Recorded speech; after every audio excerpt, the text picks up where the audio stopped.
e njëri me këshu njëri është një botë në vete. Insan, që është i përbon për i dy përbërës të batem, rëndësi, edhe dhahir jashtë.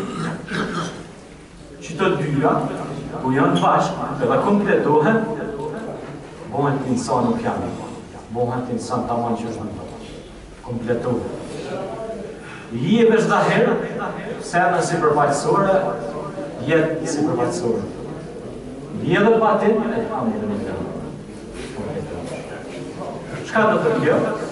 Do të thotë që pas iman zemë, e pa Allah e hunashën të pejgamberit selam, dhe është me jashtu, nuk mund është me bo kur gjohë. Se imani është indikator i brendshëm që nuk shihet për syrin e njeriut. E qaj imani është i njeri me kontribut për xhamia, për libra, për shkollim, për edukim, për zhvillim, për ndriçim. Qaj është imani. Nëse nga të gjithë kemi imanin që është duhet, na japim edhe më të dhemshme për hir të Allahut me ngrit fjalën e Allahut.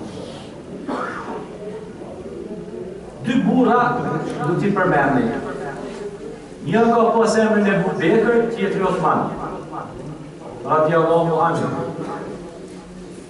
Të dy njerëz të fuqishëm në historinë e Islamit.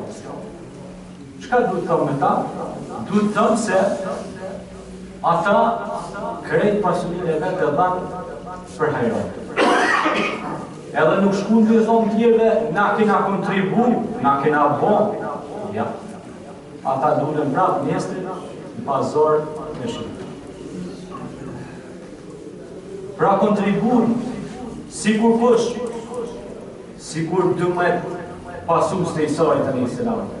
Ja, juhën ledhina amenu, o ju të cilët keni besu, ja ayyuhal ladhina amanu in tansurullaha yansurkum wa yuthabbit aqdamakum.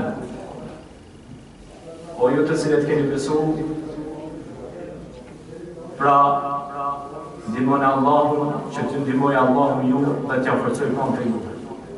Pastaj ajeti i 12 nxënësve të Isës, ja ayyuhal ladhina amanu kunu ansar Allah. Bënë ndimtar të Zotit. Kema kala Isa lil Havariyun. Si që tha Isa, nxënësve dhe. E çka tha nxënësve të Isës? Nahnu ansar Allah. Ne jem ndimtar të Zotit.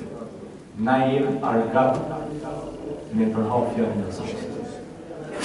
Imami të xhamin për shembull, xhamati thotë imam mastir.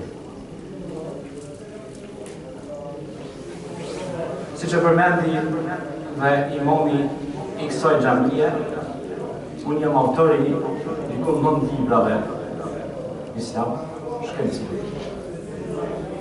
Dhe